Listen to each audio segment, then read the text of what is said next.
Bilge Gençlik Kulübü olarak 9 Nisan 2013 Salı günü Dicle Üniversitesi Kongre Merkezi'nde bir etkinlik düzenleyecektik. Tevhid Öğretmenim adlı bir kutlu doğum etkinliğiydi. Bunun için afişlerimizi Dicle Üniversitesi'nin tüm fakültelerine asmıştık. Zaten biz bu etkinliği yapmak için rektörlükten de izin almıştık. Yani izinli bir etkinlik olacaktı. Biz afişlerimizi astığımızda bunun kaldırıldığını gördük tüm fakültelerde. Tekrar yeniden asmak istediğimizde Mimarlık Fakültesine gittik. Orada kantine gittik. Kantinde afiş dağıtacaktık ve afiş asacaktık. Orada bir grup öğrenci vardı. Dediler ki işte biz DÖDER üyesiyiz. Dicle Üniversitesi Özgür Öğrenci Derneği'ndeniz. Burada afiş falan asamazsınız. Bizden izin almanız lazım dediler. Biz de dedik ki biz iznimizi üniversiteden almışız. Rektörlükten almışız. Yani artık sizden almaya gerek yok. Onlar dediler ki hayır, bizden izin almanız gerekir. Biz devleti, rektörlüğü, polisi tanımayız dediler. Ve bunun afişlerini asmamıza izin vermediler. Konuşma böyle sürerken dışarıdan biri geldi, elini masaya vurdu. Saldırmaya başladılar bize. Sandalyelerle falan. Biz de kendimizi savunmak durumunda kaldık. Biz de aynen karşılık verdik.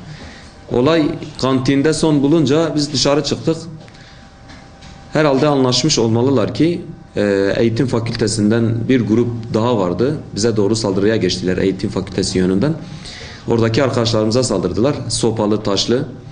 Birkaç arkadaşımızı yaraladılar. Daha sonra biz de buna karşılık verince ellerindeki sopaları aldık. Ve biz de onlara karşılık vermeye başladık. Tabii müdafaa yönünden. Kendimizi müdafaa etmek zorundaydık. Çünkü bunlar arkadan gizli olarak geldiler. Yani daha öncesinden anlaştıkları, örgütlendikleri belliydi. Eğitim fakültesine doğru biz de onlara müdahalede bulunduk. Tabii orada belki elimizde sopa görülmüş olabilir. Bu onların sopalarıydı. Onlardan aldık. Çünkü biz hazırlıksızdık. Çünkü böyle bir saldırıyı beklemiyorduk. Daha sonra ikinci gün tekrar 9 Nisan'da kendi kutlu doğum etkinliğimizi düzenledik. Tabi bu aralarda yine saldırılar oluyordu. Hatta oralara bazı milletvekilleri de gelmişti. Herhalde yatıştıramamışlardı ya da yatıştırmak istememişlerdi. Buna rağmen yine kongre merkezine saldırılar oldu. Etkinliğimizi düzenledik. Tekrar evimize döndük. Bir sonraki gün çarşamba günü yine okula gittik. Çünkü derslerimiz vardı. Derslerimize girmek zorundaydık. Derslerimize girdiğimizde tıp fakültesi önünde arkadaşlarımız dersten çıkarken bunlar yine bu grup olduğunu tahmin ediyoruz. Arkadan bıçaklarla arkadaşlarımıza saldırdılar ve 2 arkadaşımızı darp ettiler ve olay yerinden kaçtı. Orada polisler de vardı. Yani bu olayın polislerin gözleri önünde olması biraz daha insanı düşündürüyor. Yani biz gerginlik istemiyoruz okulda. Bilge Gençlik Kulübü olarak gerginlik hiç istemedik. Her zaman sükuneti korumaya çalıştık. Kendilerine zaten rektörlükten izin aldığımızı söylemiştik. Fakat buna rağmen yine etkinliğe izin vermeyeceklerini söylediler. Biz de devam ettik afiş asmaya. Fakat saldırıya uğradık. Çarşamba günü öğle vakitlerinde arkadaşlarımız saldırıya uğrayınca biz de olay yerine gittiğimizde bizi gözaltına aldılar.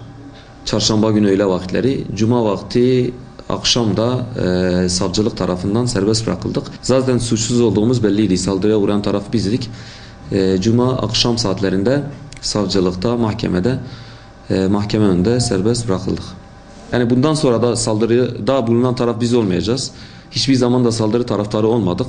Bundan sonra da olmayacağız inşallah. Sükuneti her zaman korumaya çalışacağız. Üniversite bünyesinde biz daha önce kararlaştırdık. Arkadaşlarımızla bir kulüp kurmak, sosyal ve kültürel faaliyetler yürütmek için. Zaten üniversitede 100 üzerinde kulüp bulunmaktadır. Biz de arkadaşlarımızla sosyal ve kültürel faaliyetler yürütmek için bir kulüp kurmaya karar verdik. Ve Bilge Gençlik Kulübü'nü kurduk okulun başında. Faaliyetler yürütmeye başladık. Okulun başında başörtüsüyle ilgili basın açıklaması yaptık. Roboski ile ilgili basın açıklaması yaptık. kulübün açılışı ve İslam ve medeniyeti adı bir konferans düzenledik. Tabii bu konferansı düzenlerken gene afişlerimiz Döder öğrencileri tarafından indirildi. Buna rağmen biz hiçbir ses çıkarmadık. Kendi sağduyulu davrandık. Kendileriyle de güzel bir şekilde irtibat kurarak işte bu sorunun giderilmesini giderdik. Sıkıntı çıkmadı ondan sonra. Tabii onlar da anlayışla karşıladılar. Bir daha yapmayacaklarını söylediler. Bunu basına da vermedik. Herhangi bir yere de yaymadık. Daha sonra Üstad'la ilgili bir etkinliğimiz oldu. En son Kutlu Doğum'la ilgili bir etkinliğimiz oldu. Ondan önce basın açıklaması da yaptık. Güzellik yarışması ile ilgili, Diyarbakır'da yapılması istenilen güzellik yarışması ile ilgili. Bugüne kadar bütün etkilerimiz çok güzel bir şekilde gerçekleşti. Öğrenciler tarafından hep tebrikler aldık. Öğretmenler tarafından, hocaları tarafından. Son olarak Kutlu Doğum'la ilgili bir etkinlik yapmak istedik. Rektörlükten iznimizi aldık. Afişlerimiz basıldı rektörlük tarafından. Afişlerimizi astık. El ilanları dağıtmak istedik. Pazartesi günü el ilanları dağıtmak istedik. Dağıtmak isteyen Mimarlık Fakültesinde iki arkadaşımız el ilanını dağıtırken Döder öğrencileri tarafından engellendiler. Bizden izin almanız gerektiğini söylediler. Tabii biz kendilerinde değil, rektörlükten izin almamız gerektiğini ifade ettik. Bunu ifade edince tabii arkadaşlarımız saldırıya uğramış. Daha sonra tabii orada kendilerini savunurken savunuyorlar, karşılık veriyorlar. O şekilde dışarı çıkıyorlar. Mimarlıktan çıktıkları vakit eğitimden de bir grup taşı ve sopalı bir şekilde kendilerine saldırıyorlar. Onlar da kendilerini müdafaa ediyorlar. Ellerinde herhangi bir şey olmadığı halde müdafaa ediyorlar. Onlar kaçarken ellerinde attıkları zopaları arkadaşlarımız ellerine alıp kendilerini onların zopasıyla müdafaa ediyorlar. Daha sonra tabii eğitime kadar arkadaşlarımız onları kovalıyor. Eğitimde toplanıyorlar. Kulüp üyeleri toplanıyor. Ben de o sırada eğitimde okuduğum için okula gelirken grupla karşılaştım ve indim kendilerinin yanına gittim. Meseleyi öğrendikten sonra güvenli bir şekilde okul dışına, kampüs dışına çıkmaya çalıştık. Yürüyüşümüz okul dışına, yani amacımız okul dışına güvenli bir şekilde çıkmaktı. Çıkmaya çalışırken tam o sırada gene taşlı bir saldırıya uğradık. Bize karşılık verdik. Karşılık verince kaçtılar. Herhangi bir taşkınlık orada daha sonra olmadı. Kampüs dışına çıktık ve güvenli bir şekilde evlerimize dağıldık. İkinci gün etkinliğimizi yaptık. Etkinliğimizi yaptığımız sırada Döder öğrencileri basın açıklaması, eğitimde basın açıklaması yapmış ve bir grup Koyra merkezine saldırıya geçmiş. Tabi polisler onları engellemişler. Biz etkinliğimizi güvenli bir şekilde bitirdik, çıktık, evlerimize dağıldık. Çarşamba günü okula giderken okula gittik, derslerimize girdik. O sırada bir telefon geldi. Kulüp üyelerinden Mahmut Durmuş'un yaralandığını duydum.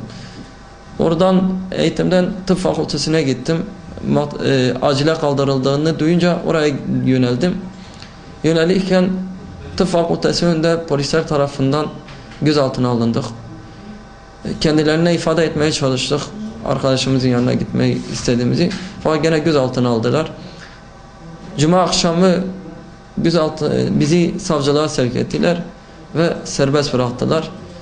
Biz kulüp olarak herhangi bir taşkınlık veya bir sorun çıkmasını istemiyoruz. Herkesin bu konuda sağduyulu davranmasını, sıkıntı çıkarmamasını istiyoruz.